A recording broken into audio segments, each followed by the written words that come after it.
현미 예수님, 오늘은 요한복음 30번째 시간입니다. 성부와 성자와 성령의 이름으로 아멘. 요한복음 이제 30번째 시간, 오늘은 어디냐면 요한복음 17장입니다. 17장은 요한복음의 구조로 보면 요한복음이 최후의 만찬이 언제부터 몇 장부터 시작하죠? 13장부터 시작하죠. 그리고 13장부터 시작했던 최후의 만찬, 이때는 이제 18장부터 이제 예수님이 잡히시고 이제 돌아가시는 그런 내용이 이어지는데, 아무래도 그 예수님께서 왜 돌아가셔야만 하는지, 그것을 이제 설명을 해줘야겠죠. 근데 예수님께서 돌아가시는 이유가 바로 이제 13장에서는 우리를 정화하는 의미이고,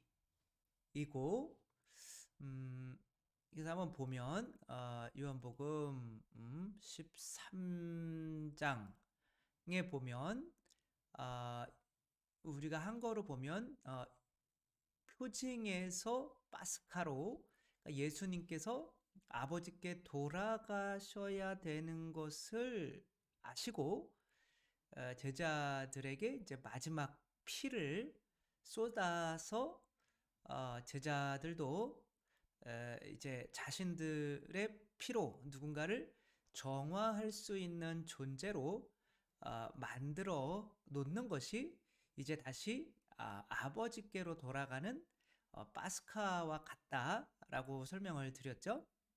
여기서 어떤 아이가 이제 무덤에다가, 엄마 무덤에 와서 자기 겉옷을 벗어서 엄마 무덤에 덮어주면서 어머니 그때 얼마나 추우셨어요? 라고 이렇게 자기의 겉옷을 벗어서 누군가의 추위를 덮어줄 수 있는 사람이 된 것은 바로 그 어머니가 추울 때 이 아이를 살리기 위해서 당신의 겉옷을 벗어서 이 아이를 감싸주고 당신은 이제 돌아가셨기 때문인 거죠. 요한복음에서 죄는 사랑이 없는, 빛이 없으면 자동적으로 어둠이죠. 그리고 사랑이 없으면 자동적으로 그냥 사랑이 없는 거죠. 근데 그것이 바로 이제 더러움인데, 그런 상태로 있으면 내 안에 있는 무의식 자아, 뱀의 세속육신 마귀의 욕구에 그냥 저절로 사로잡히게 되는 거죠. 그런 상태로 태어나는 것을 원죄라고 하고, 예수님께서는 당신께서 그 성전을 정화하는 이야기로 요한복음 앞쪽에 이제 그런 거로 시작을 하시는 거죠. 그때 채찍을 만들어서 돈을 좋아하는 마음을 우리 안에서 이렇게 쫓아내야만, 이제 그것을 끝까지 거부했던 사람이 이제 가룟 유다인 거고, 그래서 끝까지 도둑으로 남아 있으려고 했기 때문에 예수님께서 자신을 위해서 죽으시고 살과 피로 자신 안에 들어오신 예수님을 돈 때문에 팔아넘기는 이제 그런 사람이 된 거죠. 그래서 표징까지도 끝까지 거부한다면 이제 그것은 바로 영원한 불붙는 심판을 받게 되는 거죠. 따라서 그런 심판으로부터 이기게 하기 위해서 사랑을 실천하게 만들어야 되는데, 그러기 위해서는 우리 안에 있는 세속육신 마귀, 여기서는 발로 표현이 되는 거죠. 그것을 이제 쫓아내야 되는데, 그렇게 내어놓을 수 있는 사람으로 만들기 위해서는 반드시 돌아가셔야만 하는 거죠. 피를 흘리셔야만 하는 거죠. 그 어머니가 피를 흘리셨기 때문에 그 아이가 겉옷을 벗어서 어머니의 무덤에 이렇게 덮어주는 거고, 그렇게 하는 행위는 이제 이웃들에게로 전향이 되겠죠. 그렇게 사랑할 수 있는 사람이 되는 것은 그런 사랑을 받아야만 하는 건데, 그 사랑이라고 하는 거는 피를 통해서만, 죽음을 통해서만 우리에게 올 수 있다라고 하는 게 이제 그 발을 씻어주는 거고, 그래서 내가 흘리는 피를 받지 않으면 나랑 함께 같은 몫을 나누어 받지 못한다. 그러니까 하느님 나라에 들어갈 수가 없다. 왜? 사랑을 실천할 수 있는 힘이 없기 때문에 그런 거죠. 그런데 이제 어, 그 성령, 그 피를 피 흘림을 통해서 우리에게 오시는 그 성령은 결국에 당신 안에서 솟아나오는 것이 아니라 당신도 아버지에게서 받아서, 그걸 이제 영광이라고 한다고 그랬죠. 아버지께서 이제 당신을 영광스럽게 만드는 것이 아버지가 흘리는 피, 곧 그 성령 안에 성령께서 주시는 이제 사랑인 거죠. 신성이기도 하고, 그것을 통해서 어, 받아서 주는 거지 이게 솟아나는 게 아니라는 거죠. 그래서 하느님은 외로운 어떤 한 분이 아니라 바로 삼위일체일 수밖에 없는 이제 그런 상황을 설명을 해주시죠. 아이가 엄마의 사랑을 많이 받지 못하면 당연히 좀 삐뚤어지겠죠. 저도 이분이 내 어머니가 아닌가? 라고 이제 의심이 들 때는 술도 하고 담배도 하고 막 나가야지, 집 도망가야지, 뭐 이런 이렇게 생각을 가지게 됐죠. 그러니까 이렇게 어긋나게 되는데, 내가 어긋나는 걸 알면서도 나를 잡아줄 수가 없어요. 그러니까 어머니도 밖에 나가서 돈을 버셔야 하니까 저 형들은 다 학교에 가고 초등학교에 가고, 이제 뭐 저는 이제 초등학교 들어가니까 유치원이라는 게 있더라. 그렇게 저희 때도 그렇게 많이 나오질 않았기 때문에 한 반에 뭐 50명, 60명이면 유치원 나온 애들은 뭐 한 대여섯 명 정도밖에 안 됐기 때문에, 또 시골이니까 정말 신기했죠. 그런 아이들이 이렇게 글씨도 쓰고 숫자도 10가지 다 세고, 8살씩이나 됐는데 우리는 하나, 둘, 넷, 여덟 뭐 이렇게 하고 있는데 그러니까 완전히 귀한 공주처럼 보이고, 아무튼 그런 와중에 이제 저희는 또 배운 게 없으니까 코 질질 흘리면서 이제 손으로 이렇게 닦고 다니고, 이제 그런 상황에서 예, 내 스스로 이 세상에 있는 사람들을 사랑해야겠다? 아무리 사랑하려고 해도 그런 사랑이 나오지 않죠. 피조물, 곧 만들어진 것, 뭐 자동차나 핸드폰 같은 거 생각하시면 되죠. 그런 피조물 만들어진 것에서는 에너지가 솟아나지 않죠. 그것을 만드신 분이 사랑으로 만들었기 때문에 누군가를 사랑하니까 만드는 거죠. 만들었기 때문에 그 분이 만드신 분이 에너지도 주실 수 있는 거죠. 따라서 어머니가 이 아이를 낳지만 이 아이에게 어머니가 주시는 이 사랑은 어머니에게서 솟아나오는 것이 아니라 아버지에게서 받아서 또 어떤 새로운 형태로 자녀에게 피 흘림을 통해서 주는 거죠. 그래서 어머니만이 얘는 내 아이고 내가 낳고 내가 너를 사랑할 수 있어 라고 한다면 아이는 사랑을 받지 못하죠. 그래서 뭐 그런 경우도 많이 있죠. 이혼 해가지고 엄마가 아빠 없어도 내가 너를 잘 키울게. 하지만 아이가 자라면서 아빠가 없는 그 서름을 평생을 그 아이만을 위해서 살았지만 어머니에게 그렇게 보복을 하기도 하고 원망을 하기도 하는 그런 예가 너무 많은 거죠. 따라서 엄마가 혼자 자식에게 에, 사랑을 줄 수는 없는 거죠. 따라서 그 어떤 그런 분이 이게 그래가지고 이혼한 남편을 이제 불렀더니 막 나가던 아이가 이제 그렇게 아버지가 들어오니까 또 아버지와 친해져서 이렇게 하는 걸 보고, 야, 나는 이게 이혼도 실패를 했는데 이제 결혼도 실패를 했는데 이제 이혼까지도 실패를 하는 거 아닌가? 다시 아이를 위해서 남편이랑 살아야 되는 거 아닌가? 그렇게 하느님께서 삼위일체이실 수밖에 없는 거죠. 사랑을 성령님으로 본다면 아버지에게서 받아서 엄마가 자녀에게 주는 게 사랑인 거죠. 그렇게 어, 아버지께 내가 순종해서 십자가에 못 박히지 않으면 이런 사랑을 주는 이 표징이 일어날 수가 없고, 그러면 너희들은 정화되거나 사랑할 수 있는 능력을 갖추지 못한다라고 하는 게 이제 성령에 대한 14장의 내용이었던 거죠. 근데 이것으로 이제 충분할 것 같은데 성령이 너무 어려운 거예요. 그래서 15, 16, 17장이 이제 추가가 된 거죠. 그래서 이제 15장에서는 결국에는 이제 다시 시작하는 거죠.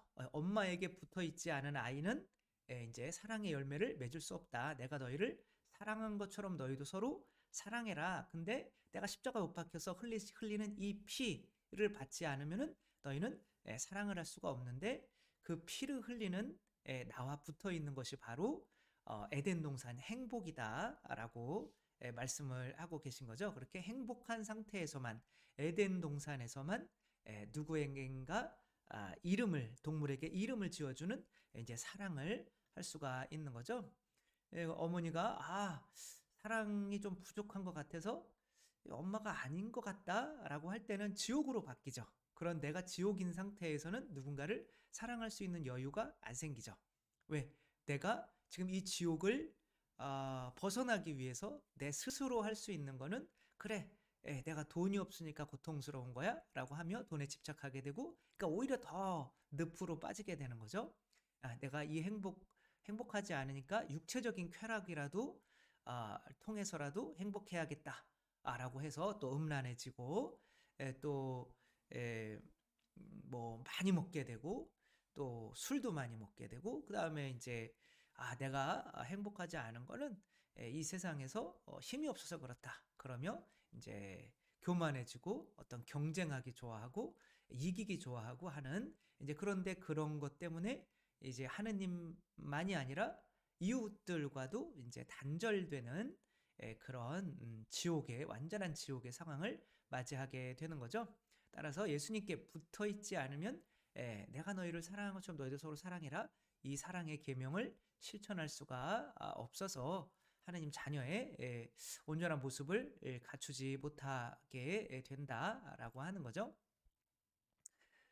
그렇게 그런데 이제 성령님께서 우리에게 오셨는지 안 오셨는지 이제 사랑으로 드러나기는 하지만, 또 성령님이 그게 이제 은총이죠. 이분이 나 이렇게 사랑해 주시는구나. 근데 또 어머니가 주시는 그런 사랑, 그게 사실 아버지에게 받아서 주시는 건데 그 안에 가르침도 있는 거죠.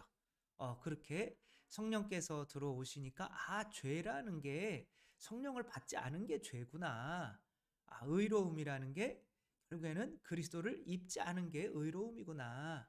심판이라는 게 결국에는 그 살과 피를 받아들이지 않아서 내가 그리스도가 되지 않는 게 바로 심판받은 거구나 라는 생각이 바뀌게 되는 거죠. 그러니까 뭐 어떤 행동을 내가 이렇게 뭐 사랑하는 척을 안 하는 게 죄인 줄 알았는데, 이제 그런 것들이 이제 새롭게 깨닫게 되는 거죠. 여기까지 성령님에 대해서 말씀을 하시고, 이제 예수님께서 17장에서는 기도를 하시는 거예요. 기도는 뭐를 받는 시간일까요? 성령님을 받는 시간이죠. 루카복음에서 뭐 계란을 달라는데 정갈을 줄 사람이 어디 있으며 생선을 달라는데 뱀을 줄 아버지가 어디 있느냐. 너희들이 악하면서도 자녀들에게 좋은 걸 줄 알거든. 하느님께서는 성령을 얼마나 많이 주시겠느냐. 그러니까 구하여라 받을 것이다. 청하여라 얻을 것이다. 두드려라 열릴 것이다 라고 하라는 게 기도하라는 거죠. 그러니까 우리가 기도라고 하는 거는 돈 많이 벌게 해주세요. 우리 애 잘 되게 해주세요. 이런 것들을 청하는 것이 아니라 성령님을 청해서 내가 하느님께 그런저러한 은총을 받을 수 있는 자격을 갖추어 나가는 것이 바로 기도 시간인 거죠. 따라서 예수님께서 이 기도할 때 우리 마음 안에는 자아가 있어서 그래, 이런 고통은 제발 나한테 좀 이렇게 멀게 해주십시오 라고 기도를 드리지만 이제 결국에는 주님 제 뜻이 아니라 아버지 뜻대로 하소서라고 내 자신을 정말 아버지의 자녀다운 모습으로 이 기도 시간에 변화되는 거죠. 그러면 아버지께서 합당한 자녀가 되었기 때문에 옆집 아이라면 안 주었을 영광이라는 것을 주게 되는데 그게 바로 사랑, 그게 바로 성령이라는 거죠. 그렇게 예수님께서는 이제 기도를 통해서 자녀 내가 받은 기도를 통해서 받은 이 성령을 또이 교회에도 당신 제자들에게도 주시고 또 앞으로 믿게 될 이들에게도 당신 성령을 이제 흘려 보내 주시는 건데 그 흘려 보내 주시는 방식은 죽음인 거죠. 저절로 흘러가지 않고 엄마가 자녀에게 남편으로부터 받은 어떤 뭐 돈을 받았다. 그게 성령이라면 그 돈으로 내 피를 흘려야 되는 거죠. 뭐 밥이라도 좀 지어야 되고 이렇게 뭐 기저귀라도 사서 좀 갈아야 되는 거고 이런 피 흘림을 통해서 그 사랑이 전달될 때 이 자녀들이 죄가 씻겨지고 이웃을 사랑할 수 있는 사람들이 돼서 서로 하나가 되게 된다는 거죠. 여기 소 제목에 성령이 울타리가 되도록이라고 하는 내용이 있고 또 착한 목자의 기도라고 이렇게 되어 있는데 이제 읽으면서 이게 도대체 왜 이런 제목을 지었는지 한번 또 보면 좋을 것 같아요. 일단 이 17장에 예수님께서 하시는 기도는 먼저 우리 믿지 않는 사람들, 세상을 위해서 기도하시고 그 다음엔 당신 제자들을 위해서 기도하시고 맨 마지막에 당연히 당신 자신을 위해서 기도하는 방식은 아니라는 거죠. 그러니까 내가 성령을 먼저 받지 않으면 내 자녀들에게 흘려보내줄 수가 없기 때문에 그리고 내 자녀들이 아니면 그 성령이 이 세상으로 흘러갈 수가 없기 때문에 먼저 나 자신을 위해서 기도하는 게 옳죠. 비행기에서 그 뭐가 문제가 있을 때 산소호흡기가 이렇게 떨어지잖아요. 그때 먼저 자녀를 위해서 먼저 이렇게 끼워주다가는 내가 숨이 막혀서 자녀도 죽고 나도 죽고 하는 경우가 많이 발생하기 때문에 지금 당장은 자녀들을 떠나서 나 먼저 쓰고 산소 맞고 그 다음에 그렇게 내가 살 수 있을 때 자녀에게 그 산소를 끼워주는 것처럼 먼저 내 자신 그 다음에 울타리를 만드는 거로 치면 이들이 모두 하나가 되게 해주소서라고 기도를 하면 이들을 위해서 기도를 해야 되는 건데 이렇게 이 양의 울타리를 치면 먼저 이 울타리가 나 자신도 하나의 울타리가 있어야 되는 거죠. 그러니까 부모님의 사랑을 받지 않으면 엄마의 사랑을 받지 않으면 아버지로부터 오는 그 사랑 그 영광을 받지 않으면 내가 내 안에 울타리를 마련할 수 없어서 그러니까 성령께서 울타리가 되어주시는 거죠. 울타리를 마련할 수 없어서 막 나가게 되는 거죠. 그럼 그러한 상태에서는 내가 착한 목자가 되지 않기 때문에 아무리 양들을 위해서 기도하더라도 양들을 돌보아 줄 수 있는 사람이 안 되고 사꾼이 되게 돼서 양들을 이제 잃게 되는 거죠. 그래서 먼저 나에게 울타리를 이렇게 쳐야 되는 거고 그 다음에 나에게 맡겨진 양들을 위해서 쳐야 되는 거고 그 다음에는 이제 세상으로 나아가서 그들을 이제 이 우리 안으로 이제 데리고 들어와야만 이제 하는 거죠. 그러니까 뭐 예를 들면 뭐 이런 거죠. 그 베드로가 로마에서 이제 순교를 해야 돼요. 근데 이 베드로는 일단은 좀 뭐 예수님께서 피하라고 했으니까 이제 피하는 거죠. 무서워서 피했는지 뭐 어땠는지 아직 때가 아닌가? 그리고 피하고 있는데 예수님께서 십자가를 드시고 무거운데 굳이 이걸 드시고 이제 로마로 가고 계신 거예요. 그러면서 코바디스 도미네 주님 어디로 가십니까? 라고 했더니 예수님께서 너를 대신해서 내가 십자가에 못 박히러 간다. 이렇게 말씀을 하신 거죠. 그러니까 십자가에 못 박혀서 주시는 게 뭐예요? 성령인 거죠. 피인 거죠. 그럼 그 성령이 나에게 뭐가 돼 주는 거냐면 울타리가 돼 주는 거예요. 계명이 돼 주는 거죠. 뜻이 돼 주는 거죠. 그럼 그 뜻이 예수님의 피를 계속 받는 사람, 기도하는 사람들은 그 예수님의 뜻에서 벗어날 수가 없는 거죠. 아, 그러면 제가 당신 뜻대로 가서 순교하겠습니다. 그게 이제 내 피를 흘려서 이웃을 사랑하는 어떤 방법인 거죠. 그래서 내 안에 내가 먼저 울타리를 치지 않으면 안 되는데, 그 울타리라고 하는 거는 기도를 통해서 나에게 오시는 성령께서 나에게 마련해 주시는 내가 빠져나갈 수 없는 거라는 거죠. 그렇게 그 야곱도 마찬가지인 거죠. 그 에사우의 옷을 입었어요. 그리고 이제 에사우라고 했어요. 그러면 내가 에사우로서 행동을 해야만 하는 거죠. 맞는 거죠. 나는 에사우입니다. 그런데 야곱으로서 행동할 수가 없는 거죠. 이게 울타리가 되어주는 거죠. 우리가 그리스도가 되어서 이제 그 기도하면은 내가 죽고 그리스도가 되잖아요. 그러면 그게 그리스도, 이렇게 예수님이라면 행동하지 않았을 텐데 라는 이제 그런 생각이 또 말을 하거나 이럴 때 이제 문득문득 다가오면 예수님과 이렇게 맞추어 가는 거죠. 그게 나의 울타리가 되어주는 거죠. 그것을 위해서 예수님께서는 우리에게 살과 피를 내어주시고 그것을 통해서 예수님이 하신 것을 우리가 하게 되는 거죠. 엠마오로 내려가는 두 제자도 마찬가지죠. 엠마오로 내려갈 때 이 엠마오로 내려가는 제자들에게 예수님께서 이들을 영광스럽게 하셔요. 어떻게? 굳이 나타나셔서 이들에게 말씀을, 진리를 가르치셔요. 그렇죠? 오시면서 계속 말씀, 진리, 말씀의 전례인 거죠. 를 가르치시고 그 또 이렇게 빵을 떼어 주시면서, 물론 이 빵은 이들이 봉헌한 거예요. 그러니까 봉헌은 이제 신자분들이 하는 거죠. 그래서 아무튼 그거를 또 떼어 주시며 내 살이다, 내 피다, 뭐 이렇게 하니까 이들이 교회로부터 멀어지다가 다시 예루살렘으로 올라가는 거죠. 그러니까 이들에게 울타리가 되어 주는 것은 바로 성령인 거죠. 기도를 통해서 오시는 성령. 그래서 예수님께서 이들을 위해서 제 자신을 먼저 거룩하게 합니다.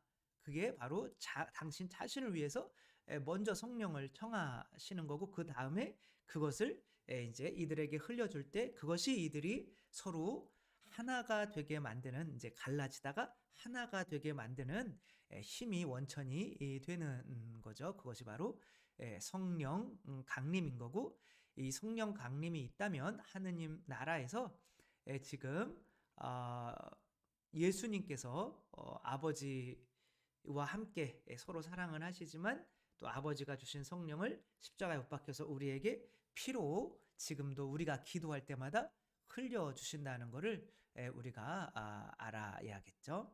이제는 한번 이 정도 뭐 지금까지 우리가 다 했기 때문에 여기 나오는 이제 용어들이 영광이며 뭐 진리이며 아는 것이며 뭐 이런 것들이 그렇게 어렵지 않게 우리에게 다가올 수 있을 것 같습니다. 일단은 당신 자신을 위해서 어떻게 기도하시는지 이제 한 구절 한 구절 보면서 한번 생각해 보겠습니다. 예수님께서는 이렇게 이르시고 나서 하늘을 향하여 눈을 들어 말씀하셨다. 이것은 어떤 상징적인 표현인 거죠. 우리가 기도할 때 굳이 하늘 보면서 할 필요가 없어요. 그러나 주님의 기도에서 하늘에 계신 우리 아버지라고 하잖아요. 그러니까 하늘이라고 하는 거는 땅, 비해서 땅은 이제 더러움인 거죠. 땅에 있는 죄를 씻어 주는 거죠. 그러니까 하느님은 죄 가운데 있지 않기 때문에 하늘과 땅에 계신 우리 아버지 하지 않고 하늘에 계신 우리 아버지 하는 거죠. 상징적으로 하늘을 향해서 눈을 들고 이렇게 기도하시는 거지만 우리가 실제적으로는 하늘과 같이 깨끗해진 우리 마음 안에 사시는 우리 성전 안에 사시는 하느님을 만나러 들어가는 것이 기도인 거죠. 근데 여기서는 이제 그들이 어떤 육체적인 상징적인 것도 이렇게 먼저 보며 하느님은 깨끗한 하늘에 사시는구나 라는 것을 이제 알 수 있게 하기 위해서 이렇게 하시는 거죠. 아버지 때가 왔습니다.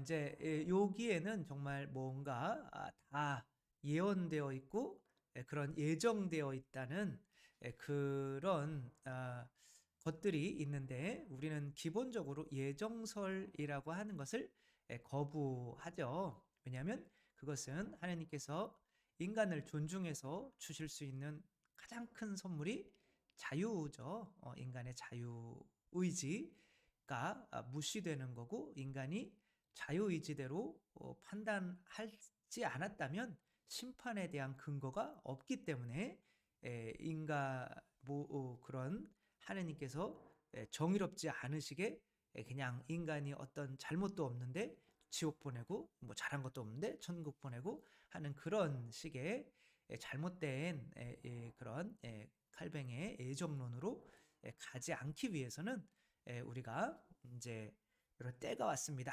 이런 것들은 어떻게 생각해야 되냐면 이렇게 이제 물론 뭐 때가 온 거죠.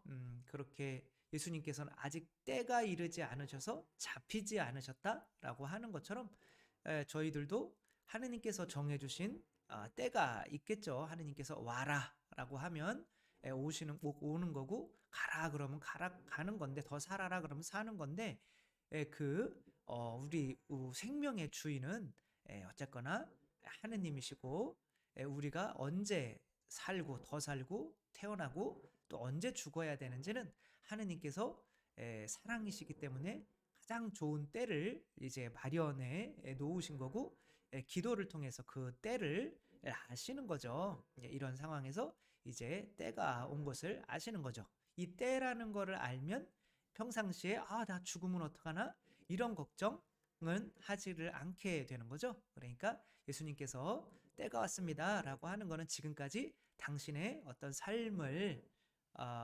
하느님의 섭리에 온전히 의탁하고 살았다 이렇게 보시면 되는 거죠. 아들이 아버지를 영광스럽게 하도록 아버지의 아들을 영광스럽게 해주십시오. 여기서 영광이라고 하는 것은 성령, 은총과 진리라고 표현할 수가 있는 거죠. 사랑. 아들이 아버지를 영광스럽게 하도록 아버지의 아들을 영광스럽게 해주십시오. 그러면 영광이 몇 개예요? 하나밖에 없는 거죠. 아들에게서는 영광, 사랑이 드러날 수가 없는 거죠. 아버지로부터 그러니까 뭐 어떤 생물학적으로 얘기하자면 자녀가 태어나야 하는데 자녀는 또 엄마의 영광인 거죠. 그러나 아버지로부터 씨를 받지 않으면 자녀가 태어날 수가 없고 아버지가 밖에 나가서 돈 벌어오지 않으면 자녀를 먹여 살릴 수가 없는 거잖아요. 그러니까 이렇게 하면 나를 영광스럽게 해주면 돈 벌어다 갖다 주면 씨를 주고 우리 아들을 당신 아들입니다 라고 이렇게 바치겠다는 거죠. 그리고 그 뜻에 순종해서 내가 피 흘려서 아이를 낳고 키우고 하면서 당신을 내가 순종해서 영광스럽게 하겠다는 거죠. 그 영광은 항상 피 흘림을 전제한다고 볼 수가 있죠. 아버지께서는 아버지께서 주신 모든 이에게 영원한 생명을 주도록 아들에게 모든 사람에 대한 권한을 주셨습니다. 그래서 이제 엄마에게 아빠는 자녀를 맡길 수밖에 없죠. 아빠는 지금 나가서 돈 벌어야 되니까. 그래서 뭐 요즘에는 엄마들도 일하는 사람 많은데요. 그런 게 아니라 기본적으로 이제 좀 옛날을 생각하셨으면 좋겠어요. 이제 남자들은 밖에 나가서 사냥해서 이제 막 짐승들 무서운 짐승이랑도 목숨 걸고 사냥을 해서 그거를 이제 동굴에 있는 아내와 아이들에게 갖다 주어야 이들이 살 수가 있는 거죠. 그래서 그게 생명인 거죠. 곧 성령은 그래서 곧 생명인 거죠. 그래서 하느님 아버지께서 아드님께 주시는 그 성령도 그냥 뭐 어떤 조각을 쪼개서 주는 것이 아니라 바로 내 어떤 살과 피를 내어 준다고 볼 수가 있는 거죠. 그게 이제 생명인 거죠. 그리고 그 자녀의 어떤 생존에 대한 것은 당연히 엄마에게 맡겨지는 거라고 볼 수가 있죠. 영원한 생명이란 홀로 참 하느님이신 아버지를 알고 아버지께서 보내신 예수 그리스도를 아는 것입니다. 이렇게 하죠. 근데 이제 영원한 생명이란, 그러니까 뭐 우리가 시간적으로 영원히 죽지 않는 게 영원한 생명이 아닌 거는 아시죠, 그렇죠? 지옥에 있는 사람들도 영원히 살아요. 그러나 생명이란 사랑을 할 수 있는 능력을 가진 하느님의 수준으로 살아가는 것을 생명이라고 하는 거죠. 근데 또 성령님께서 진리이시기 때문에 성령님께서 나에게 오시지 않으면, 사랑을 받지 않으면 사랑이 뭔지를 모르는 거죠. 엄마도 모르고 아버지도 모르는 거죠. 그러니까 그런 상태에서는 이 세상에서 살더라도 진짜 생명을 누리는 게 아닌 거죠. 따라서 사랑을 받아본 이라야 이제 사랑을 할 수가 있는 것이기 때문에 이제 성령을 통하여, 그래서 뭐 공부를 해서 사랑이 뭔지를 아는 것은 아니라 저도 뭐 이렇게 어렸을 때 좀 야한 거를 많이 좋아하고 그래가지고 이것저것 책을 보고 이제 중학생 때는 아이들한테 이렇게 그래프까지 막 그려가며 막 남자 여자 막 이런 거를 학교에서 막 설명을 해주고 아이들은 막 침 흘리면서 듣고 막 그랬던 그런 경험도 있는데, 그러나 막상 여자가 앞에 서면 한마디도 못하고 어떻게 해야 되는지 모르겠고, 왜냐면 성적인 것만 생각을 하니까. 그러니까 진짜 사랑은 피 흘림인데 그 피 흘림을 내가 그 피 흘리는 사랑을 받아보지 못하면 그 피 흘리는 사랑을 누군가에게 해줄 수가 없는 거죠. 그것은 살아도 사는 게 아니게 되는 거죠. 그래서 영원한 생명이란 홀로 참 하느님이신 아버지를 알고 아버지께서 보내신 예수 그리스도를 아는 것입니다. 그래서 이분들이 나의 진짜 부모님이고 나를 사랑해 주셨구나, 이렇게 안다고 하는 것이 기본적으로 내가 또 누군가를 사랑할 수 있는 영원한 생명을 갖게 된 거라고 말하는 거고요. 아버지께서 저에게 하라고 맡기신 일을 완수하여 저는 땅에서 아버지를 영광스럽게 하였습니다. 그렇게 자녀를 잘 키워내는 일, 피를 흘려서 자녀를 낳고 또 자녀를 또 잘 먹이고 잘 교육하고 하는 걸 통해서 결국에는 당신 자녀예요, 이렇게 돌려드리는 것이 아버지를 영광스럽게 하는 거죠. 그러니까 삼위일체만 좀 부부 관계로 또 이렇게 이해를 한다면 뭐 이런 말들은 너무 쉽죠. 아버지, 세상이 생기기 전에 제가 아버지 앞에서 누리던 영광으로 이제 다시 아버지 앞에서 저를 영광스럽게 해주십시오. 그러니까 세상이 생기기 전에, 아이를 낳기 전에 이미 아버지는 이미 남편은 아내를 사랑하죠. 아내를 위해서 계속 밖에 나가서 돈 벌어다 주죠. 아내가 아이를 낳지 않아도. 그게 세상이 생기기 전에 누리던 영광인 거죠. 이제 다시 아버지 앞에서 저를 영광스럽게 해주십시오. 그때 나를 사랑하던 그 사랑으로 똑같이 나를 사랑해 달라는 거죠. 왜? 그래야 그것을 가지고 자녀들을 키울 수가 있으니까. 아버지께서 이제 제자들을 위해서 더 이제 조금 이제 넓혀진 거죠. 이제 나의 울타리는 이제 됐어요. 내가 이제는 아내로서의 일을 할 수 있게 됐어요. 왜? 당신이 나에게 주시는 사랑이 있으니까, 성령이 있으니까, 영광이 있으니까 이제 내가 그 영광 때문에 내가 순결한 아내로서 자녀에게 또 남편에게 해야 되는 어떠한 계명 안에서 이제는 벗어날 수가 없게 된 거죠. 기도는 그런 식으로 해나가는 거죠. 내가 사랑을 하지 않을 수 없는 상태, 하느님과 이웃들을 사랑하지 않을 수 없는 상태가 먼저 내가 되고, 그 다음에는 이제 그것이 점점점 내 가까운 사람들에게로 넓혀지기를 이제 기도하는 거죠. 그래서 제자들을 위해서 기도하는 거죠. 아버지께서 세상에서 뽑으시어 저에게 주신 이 사람들에게 저는 아버지의 이름을 드러냈습니다. 여기서 이름도 당연히 영광, 성령, 뭐 신성, 사랑, 다 이렇게 똑같이 우리가 좀 이건 뭔 뜻일까라고 하는 걸 그냥 다 성령님이라고 생각하시면 되는 거예요. 그래서 아버지께서 세상에 뽑으시어 저에게 주신 이 사람들에게, 그러니까 아버지의 양들이었구나 우리가. 그러니까 이것은 어떻게 생각하는 거냐면, 이 자녀가 있는데 막 이혼할 때는 어때요? 얘는 내 자녀야. 내 자녀야. 뭐 서로 막 그 키우겠다고 막 싸우잖아요. 예, 그렇게 서로 내가 내 자녀다라고 싸운다는 거는 이미 이제 내 남편의 자녀고 그런 영광을 줄 생각은 없는 거죠. 음. 그래서 이것은 이제 어, 아내로서는 남편이 이제 이렇게 피 흘려 주는 그 사랑에 감사하다면 당신의 자녀라고 이야기를 하겠죠. 그런 뜻인 거죠.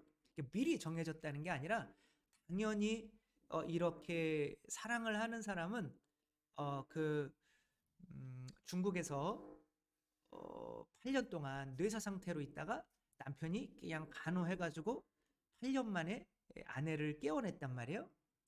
그 아내가 이제 임신을 했는데 의사들은 그 아내가 그 아이를 낳으면 아이는 죽고 생명 위험하다라고 했는데 이렇게 얘기를 했어요.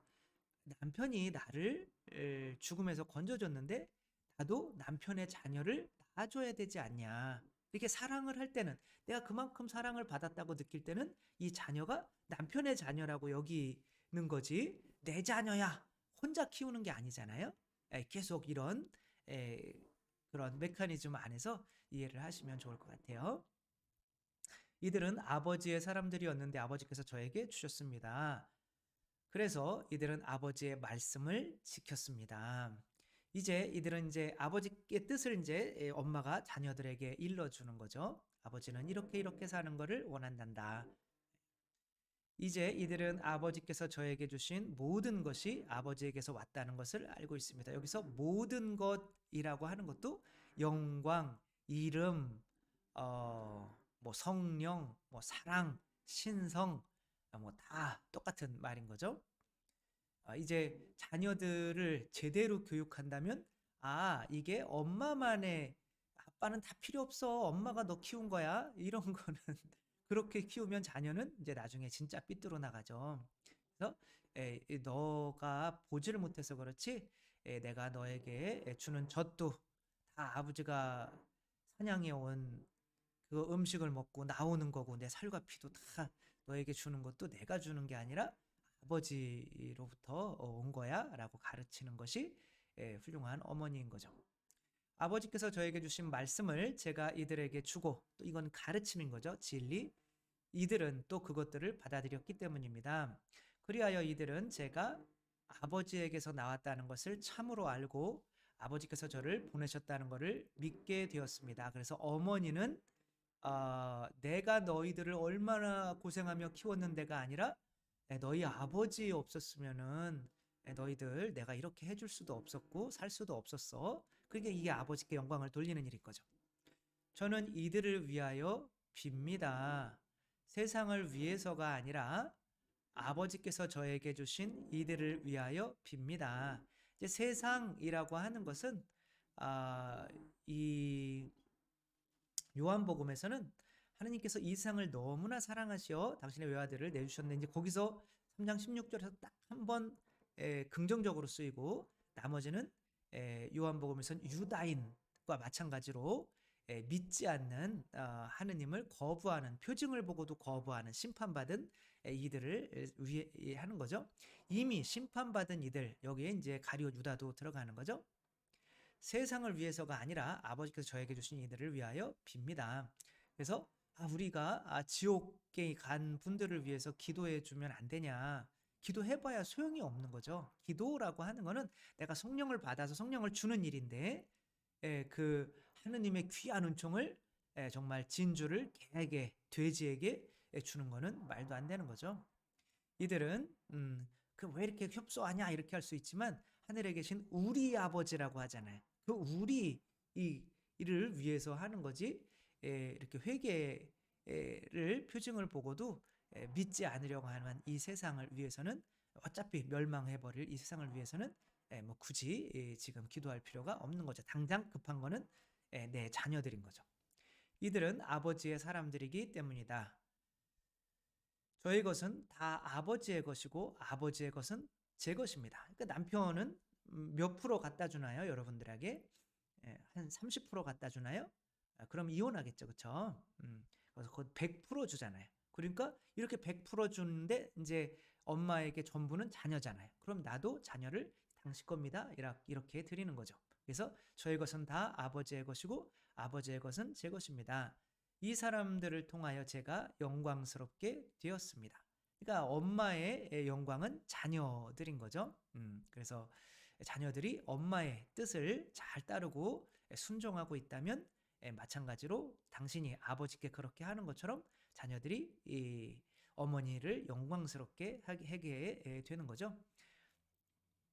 저는 더 이상 세상에 있지 않지만 이들은 세상에 있습니다. 이제 죄인들 가운데 섞여 있다는 거죠. 저는 아버지께 갑니다. 거룩하신 아버지, 아버지께서 저에게 주신 이름으로 이들을 지키시어 이들도 우리처럼 하나가 되게 해주십시오. 성령 강림을 달라는 거죠. 그러니까 당신의 성령을 주시어 내가 당신에게 가긴 할 건데 그 성령을 주시어 이들에게 이 세상에서 살아갈 수 있는 힘을 주십시오라고 하는 거죠. 뭐 우리가 지금까지 본 게 다 이렇죠. 뭐 카나의 혼인 잔치도 마찬가지인 거죠. 이 성모 마리아께서 그 잔치에 있는 그 사람들이 이제 교회가 당신의 자녀인 거죠. 그러니까 그 교회가 성령이 없어요. 포도주가 없어요. 그러면은 아이고 우리 애들 굶어 죽으면 어떡하나 이런 게 아니라 성령을 주실 수 있는 예수 그리스도께로 가는 거죠. 신부로서 그리스도의 신부로서. 그래서 예수 그리스도께 성령이 없습니다라고 이렇게 청하는 거죠. 그러니까 맨날 피 흘려 봐야 쟤네들은 잘 성장도 못하고 그러는데 그래도 이제 엄마는 야 아빠가 돈 준댄다 이 남편의 자비를 사랑을 완전하게 믿어버린 거죠. 그러니까 내 사랑을 완전히 믿어버렸네. 그럼 어쩔 수 없이 아내를 봐서라도 줘야지. 그렇게 포도주를 성령을 주시는 것이 카나의 혼인잔치의 첫 번째 표징이 되는 거죠. 그래서 이들도 우리처럼 이제 하나가 되게 해주십시오. 그러니까 울타리가 이제 쳐지는 거죠.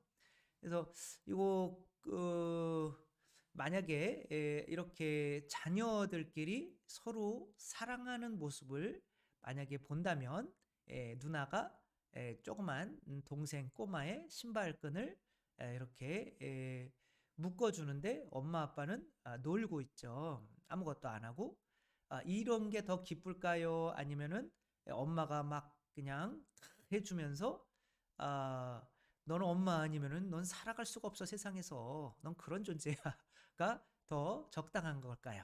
자기들끼리 독립해서 서로 사랑하는 모습을 가지게 돼서 이제 또 이들도 성장해서 또 누군가를 위해서 피를 흘릴 수 있는 독립된 자녀로 성장시키는 것이 부모의 역할인 거죠.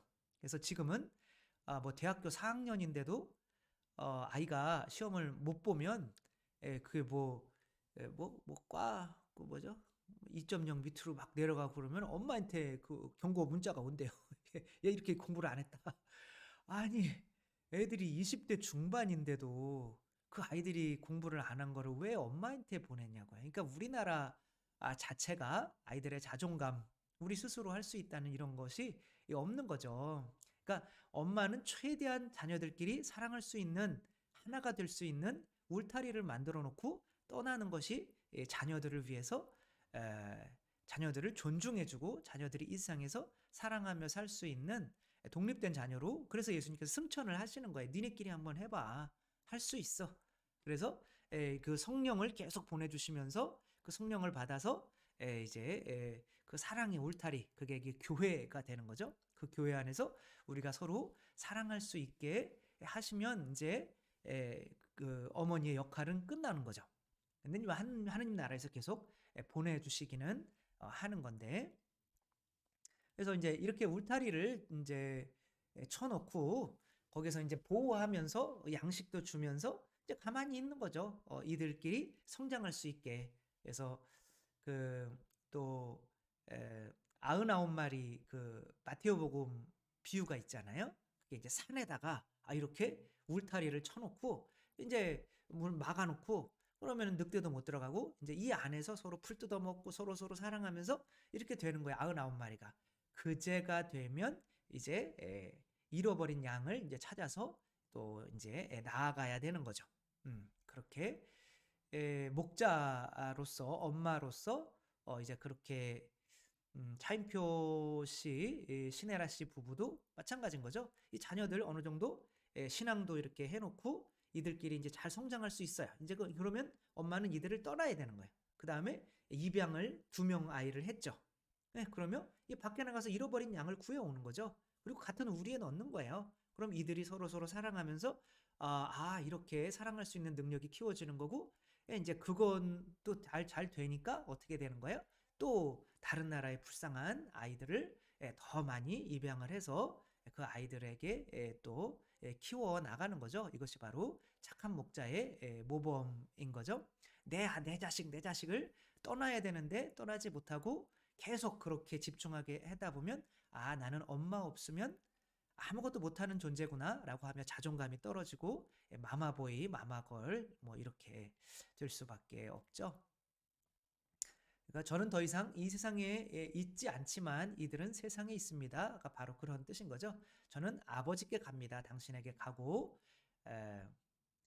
거룩하신 아버지. 항상 거룩이라고 하는 것도 이제 항상 이제 성체를 영하지 않으니까 개신교나 이런 데에서는 이제 다른 사람과 구별된다라는 것을, 이 세상과 구별된다라는 것을 거룩이라고 하는 건데 하는 거죠. 그러나 그게 뭐 완전히 틀린 말은 아니지만 그렇게 생각했던 사람들이 바리사이들이었던 거죠. 바리사이라는 그 말 뜻 자체가 나는 너희랑 구별돼라는 뜻이야. 다르다. 근데 뭐 어떻게 다르려고 했어요? 행위로. 십계명을 지키는 행위로. 그러나 우리는 뭐예요? 성령으로 구별되는 거죠. 그러니까 까시아라고 하는 곳에서 성체 성혈 기적이 이제 있었죠. 성체가 피로 변해서 종이에 스며들어 버린 거죠. 그러니까 종이가 행위로, 나는 행위를 아주 잘해, 너무 깨끗해졌어. 그럼 그 종이가 예수님만, 하느님만 들어갈 수 있는 감실 안으로 모셔질 수 있나요? 그럴 수는 없는 거죠. 이 세상에서 구별되려면 이 세상과 구별되는 하늘에 계신 그 분이 내 안에 들어오셔야만 되는 거죠. 그래서 성체가 종이에 스며들어졌기 때문에 이것이 거룩하게 되는 거지. 천사들은 죄를 안 지으니까 당연히 거룩하고 이 세상과 구별이 되죠. 그러니까 천사들은 거룩할까요? 거룩하지 않을까요? 천사들은 거룩하지 않습니다. 왜냐하면 천사들이 거룩하면 천사들이 하느님께 거룩하시도다, 거룩하시도다, 거룩하시도다 하잖아요. 그러면 나랑 자기랑 똑같다는 얘기잖아요. 맘먹자는 거잖아요. 그럼 말이 안 되는 거잖아요. 거룩이라고 하는 거가 해당하는 그 단어는 하느님의 이름, 본성, 신성, 그 다음에 뭐 하느님이 우리에게 주시는 사랑, 영광, 이것만이 거룩한 거지. 그러니까 하느님이 거룩하신 거지. 다른 어떤 것도 피조물은 거룩할 수가 없는 거죠. 그러니까 거룩해진다는 거는 이 세상 것과 구별되는 거는 맞지만 이 세상 것과 구별되려면 하느님이 되는 수밖에 없는 거죠. 따라서 천사들은 거룩하지 않고 우리는 거룩한 거예요. 왜? 성체를 영하니까. 이 종이 안에 성체가 스며들어서 이것이 거룩해진 거죠. 이 종이가 깨끗하게 자기 행동을 해서가 아니라 바로 하느님을 자기 안에 모시고 자기가 우리도 내가 그리스도다라고 믿게 되면 그 야곱처럼 이제 거룩하게 되는 거죠. 그러면 하느님께서 그 행위를 뭐 나중에 이제 하느님을 만나게 되려면 그 마땅한 행위를 20년 동안 죽도록 고생해서 내가 예수 그리스도로서 이렇게 살아서 이런 열매를 맺었습니다. 이걸 안 가져가면 하느님을 또 날 위해서 죽으신 그 예수님을 에사우를 볼 힘이 없는 거죠. 그러니까 그 노력은 해야 되지만 어쨌거나 하느님 나라의 상속권은 받게 된다. 그래, 네가 에사우야? 목소리는 야곱인데 에라 모르겠다. 그러면 그냥 에사우라고 믿어버리는 야곱에게 하느님 나라의 축복을 주잖아요. 그렇게 우리가 믿음으로 구원받는 거죠. 저는 이들과 함께 있는 동안 아버지께서 저에게 주신 이름으로 이들을 지켰습니다. 그러니까 성령으로 이들을 지킨 거죠. 은총과 진리로. 그래서 은총과 진리를 가득히 가지고 오셨다라고 하는 것은 당신이 성령으로 충만하셔서 오셨다라고 하는 거죠. 뭐 많이 말씀드렸지만 은총과 진리가 이제 요한복음에서 굉장히 중요한데, 엄마가 아이들에게 남편으로부터 받은 것을 줄 수 있는 거예요. 너는 아빠가 이런 사람이 되기를 바래. 우리 말씀의 전례 미사 때 그게 이제 진리이고, 은총은 뭐예요? 내 피를 내어주는 양식인 거죠. 그게 은총인 거죠. 그렇게 아이들은 그 은총을 통해서 이분이 내 엄마인가? 그럼 어떻게 살아야 되지? 그럼 엄마의 가르침을 따라서, 그 진리를 따라서 이렇게 살다가 보면 이제 엄마처럼 이 아이도 엄마 아빠처럼 이제 새로 태어나게 되는 거죠. 그래서 저는 이들과 함께 있는 동안 아버지께서 저에게 주신 이름으로 이들을 지켰습니다. 제가 그렇게 이들을 보호하여 성경 말씀이 이루어지려고 멸망하도록 정해진 자 말고는 아무도 멸망하지 않았습니다. 또 여기서 또 그런 뭐죠? 그 예정설. 그럼 가룟 유다는 멸망하도록 예정되어 있었으니까 예수님께서 멸망하도록 예정된 일을 어차피 멸망하니까 당신을 배신하도록 12사도 중에 뽑으신 거 아니냐. 그러면 가룟 유다가 뭔 죄가 있겠어요? 어차피 처음부터 멸망하도록 예정되어 있었다면 그 지옥에 갈 이유가 없는 거죠. 그러니까 심판이라고 하는 거는 여러분도 점수를 매기면 그 사람이 한 것에 따라서 심판을 하는 거지. 그렇게 뭐 기차가 이렇게 가서 어떤 사람을 탁 치었단 말이야. 그럼 기차한테 가가지고 매를 때리고 그러진 않잖아요. 기차는 그냥 그렇게 가기로 예정돼 있는 거니까. 그러면 예정설에는 심판이라는 게 의미가 없어요. 그리고 만약에 하느님께서 이제 어떤 귀한 인간을 만들어 놓고 그 귀한 인간을 지옥에 보내기 위해서 만든다는 것 자체가 사랑이라고 하는 그분의 본성에 또 맞지도 않고. 그렇다면 이 얘기는 뭐냐? 이미 성경 말씀에 당신과 함께 빵을 적시던 먹던 이가 당신을 위해서 발꿈치를 치울렸다라고 하는 내용이 있어요. 예언이 돼 있어. 물론 예언이 돼 있지만 그것이 꺼진 심지도 이렇게 끄지 않고 부러진 갈대도 꺾지 않는 그 자비로운 분이잖아요. 그래서 하느님이 사랑이시라면 그 성경에 그렇게 기록되어 있더라도 그 사람을 끝까지 한번 살려보기 위해서 최선의 노력을 끝까지 예수님께서는 하셨겠죠. 만약에 그렇지 않았다면 제자들이 이 가룟 유다가 배신할 걸 이미 다 알았겠죠. 그러니까 예수님께서는 끝까지 그를 감싸주시고 끝까지 그를 위해서 눈물을 흘리시고, 이제 하느님이시오 사람이신 그리스도의 시에 보면 정말 가룟 유다를 위해서 얼마나 많이 우시고 그를 회개시키려고 성모님께 맡기시기도 하고 이렇게 하며 정말 최선의 노력을 다했는지가 잘 나오고 있죠. 그리고 정말 당신이 피를 흘리는데 가룟 유다가 구원을 못 받는 것에 대해서 너무 고통스러워하시는 모습이 나옵니다. 그러나 그게 당신도 그렇게 바꾸실 수 없으셨던 거죠. 근데 아버지께 그렇게 돼 있는 건 알지만 제발 내 어떤 십자가의 희생을 봐서 이 사람이 이제 회개할 수 있도록 이제 해주십시오라고 이런 게 나오는 건데, 이제 어쨌거나 이제 그렇게 흘러가 버린 거죠.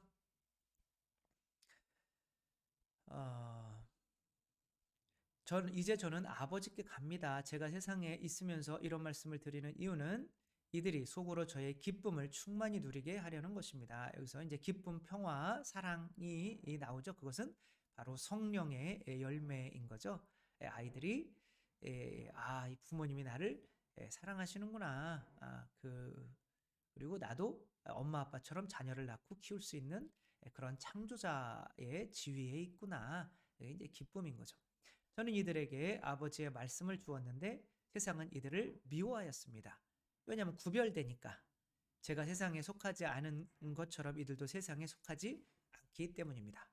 혼자 그리스도라고 믿어서, 성체를 영하고 그리스도라고 믿어서 혼자 그리스도인 척하면서 살아간다면 이 세상에 있는 종이들은, 예수님을 받아들이지 않은 종이들은 당연히 자신들의 어떤 거울이 되기 때문에 미워할 수밖에 없는 거죠. 저는 이들에게 아버지의 말씀을 주었는데 세상은 이들을 미워하시고, 제가 세상에 속하지 않은 것처럼 이들도 세상에 속하지 않기 때문입니다. 이들을 세상에서 데려가시라고 비는 것이 아니라, 근데 우리들도 세상의 작은 성체이거든요. 우리가 죄인인 상태인데 예수 그리스도께서 그 죄인들 안에 이렇게 와서 녹아버리시잖아요. 그 안에 스며들잖아요. 교회도 이 세상 죄인들의 세상에 그런 성체로 이렇게 머물면서 이 세상이 하느님으로부터 멸망하지 않도록 이 교회가 그리스도라고, 자신이 그리스도라고 믿고 그리스도로 살아가는 그런 하나 된 백성이 있다면 이 세상을 하느님께서는 멸망시키실 수 없는 거죠. 그러나 내가 세상에 올 때 이 세상에서 믿음을 찾아볼 수 있겠느냐? 이 세상에서 성체는 영하더라도 자신이 그리스도라고 믿지 않고 나는 그냥 인간이야 그러며 돈 좋아하고 계속 그렇게 뭐 거의 없죠. 자기가 하느님이라고 하는 성체를 영해도 이제 그런 상황이라면 이제 자신 안에 하느님을 모시고 있는 사람이 없기 때문에 이 세상은 이제 멸망이 될 수가 있는 거죠. 우리들은 세상을 멸망을 뒤로 미루는, 우리 나는 죽었으면 나는 그리스도입니다. 근데 그리스도가 하느님이니까 나도 하느님입니다. 라고 하느님으로서의 본성으로 살아가는 사람들이 많아야 하는 거죠. 제가 세상에 속하지 않은 것처럼 이들도 세상에 속하지 않습니다. 세상에 있지만 세상에 속하지 않은 구별된 존재들인 거죠. 이들을 진리로 거룩하게 해주십시오. 진리, 은총과 진리가 하느님의 본성인 거죠. 아버지의 말씀이 진리입니다. 또 당신이 진리인 거죠. 세상에서 아버지께서 저를 세상에 보내신 것처럼 저도 이들을 세상에 보냈습니다. 똑같이 파견된다는 거죠. 우리 안으로 예수님께서 들어오시는 것처럼 또 우리도 큰 성체가 돼서 이 세상이라고 하는 종이에 스며들어야 그것이 이제 세상을 거룩하게 하는 우리의 소명인 거죠. 그리고 저는 이들을 위하여 저 자신을 거룩하게 합니다. 그러니까 내가 먼저 성체를 영하지 않고 세상에 나가서 이들을 거룩하게 한다는 것은 말도 안 되는 거죠. 이들도 진리로 거룩하게 해지게 하려는 것입니다. 이것은 내가 먼저 아버지의 말씀을 받아들이고 그 말씀을 얘네들이 먹어서 또 저희가 예수 그리스도 때문에 이제 거룩해지는 거죠. 이제는 이제 사도들이 아니라 이제 사도들의 말을 믿는 이들, 이게 뭐 사도들은 이제 어떤 성직자들이라고 생각하면 이제 일반 신자들을 위해서 기도를 하시는 거죠. 저는 이들만이 아니라 이들의 말을 듣고 저를 믿는 이들을 위해서도 빕니다. 그들이 모두 하나가 되게 해주십시오. 그러니까 성령께서 오시면 이제 서로 사랑하는 모습을 이렇게 보임으로써 이제 하나가 되는 거죠. 이제 아내는 이제 남편에게 가 있지만 이미 아내가 쏟은 그 피로 자녀들은 이제 하나가 되게 되는 거죠. 따라서 성당에서 성체를 영하는 사람들이 갈라지는 일이 있어서는 안 되는 거죠. 너희들이 서로 사랑하는 모습을 보면 세상 사람들이 너희가 나의 제자라는 것을 알게 될 것이다. 이렇게 말씀을 하시잖아요. 그러니까 교회 안에서 서로 갈라지고 미워하고 이런 모습을 보면 이제 하느님은 없어. 이렇게 되는 거죠. 그들이 아버지께서 제 안에 계시고 제가 아버지 안에 있듯이 저희가 그리스도를 모셨죠. 그렇죠? 그리고 또 이 아이가 이제 엄마 안에 있죠. 근데 이제 이 아이가 엄마 안에 있는 것은 발버둥 치면서 본인 뜻으로 나아가지 않기 때문에 엄마 안에 있는 거죠. 근데 이 아이는 젖을 먹고 엄마가 이제 그 살과 피가 자신 안에 있는 거죠. 그래서 엄마는 이 아이가 자기의 생명과 똑같은 거예요. 그런데 이 아이는 엄마의 뜻을 따르며 엄마 안에 폭 안겨 있기 때문에 또 이게 이제 뜻을 따르면 또 그분 안에 머물게 되는 거죠. 아버지께서 나에게 성령을 주시면 내가 아버지께서 내 안에 성체를 영하면 그분이 내 안에 계신 거고, 내가 이제 내 자신을 버리고 그분의 뜻을 따르면, 어린이처럼 그분의 뜻을 따르면 이제 그분 안에 머물게 되는 거죠. 이게 삼위일체 원리인 거죠. 음. 그리하여 아버지께서 저를 보내셨다는 것을 세상이 믿게 하십시오. 그러니까 선교라고 하는 것은 밖에 나가서 무언가를 하는 것보다는 우리가 서로서로 성령으로 한 울타리에서 사랑하는 모습을 보여주는 것이 바로 요한복음에서는 선교가 되는 거죠. 아버지께서 저에게 주신 영광을 저도 이들에게 주었습니다. 우리가 하나인 것처럼 이들도 하나가 되게 하려는 것입니다. 저는 그들 안에 있고 아버지께서는 제 안에 계십니다. 이 삼위일체 계속 설명을 하시는 거죠. 그 하나가 되는 원리인 거죠. 성령으로. 이는 그들이 완전히 하나가 되게 하려는 것입니다. 그리고 아버지께서 저를 보내시고 또 저를 사랑하셨듯이 그들도 사랑하셨다는 것을 세상이 알게 하려는 것입니다. 아버지께서 저에게 주신 이들도 제가 있는 곳에 저와 함께 있게 되기를 바랍니다. 이제 결국에는 이제 아버지 품에서 이제 나중에 승천해서 하느님 나라에서 이제 그러니까 교회가 에덴 동산 하느님 나라의 상징이 되어야 하는 거죠. 세상 창조 이전부터 아버지께서 저를 사랑하셔 저에게 주신 영광을 그들도 보게 되기를 바랍니다. 의로우신 아버지, 세상은 아버지를 알지 못하였지만 저는 아버지를 알고 있었습니다. 그들도 아버지께서 저를 보내셨다는 것을 알게 되었습니다. 저는 그들에게 아버지의 이름을 알려주었고 앞으로도 알려주겠습니다. 그러니까 떠나셔도 떠나신 게 아니라는 거죠. 아버지께서 저를 사랑하신 그 사랑이 그들 안에 있고 저도 그들 안에 있게 하려는 것입니다. 아버지께서 저를 사랑하신 그 사랑이라는 건 뭐예요? 성령인 거죠. 그렇죠? 성령께서 내 안에 계신 것처럼 이들 안에도 성령으로 충만하기 위해서 나는 포도나무에 너희는 가지다. 거기서 흘러내오는 수액이 성령이잖아요.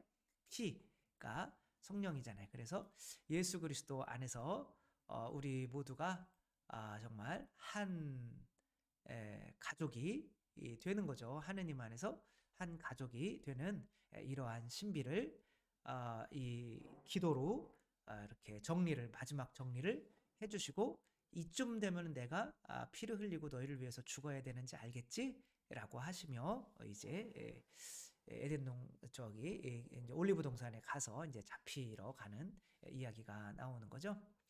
성령께서는 우리가 하나가 되게 만드는 끈이기도 하고 울타리이기도 한 거죠.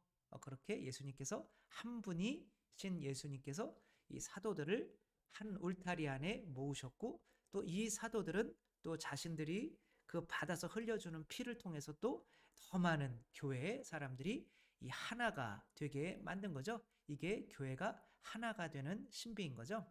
성령님이 아니시면 교회는 하나가 될 수가 없죠. 어떤 획일적으로 교복 입혀놨다고 해서 하나가 되는 것은 아니고 오로지 성령님만이 모두가 그리스도를 입었을 때 은총과 진리로 충만할 때 이 교회가 하나가 되는 거고 그럴 때 세상 사람들을 거룩하게 할 수 있는 그런 준비가 된다는 거 생각하며 우리가 먼저 정말 세상 사람들에게 구별되는 그리스도 우리는 나는 죽었습니다. 나는 그리스도입니다라고 하는 그리스도가 뭐 서로 미워할 수가 없잖아요. 그런 우리 본당 공동체들이 먼저 되었으면 좋겠습니다. 주님께서 여러분과 함께 전능하신 천주 성부와 성자와 성령께서는 여기 모인 모든 이에게 축복을 내리시어 길이 머물게 하소서. 주님과 함께 가서 복음을 전합시다. 하느님 감사합니다. 성부와 성자와 성령의 이름으로 아멘. 감사합니다. 사랑합니다.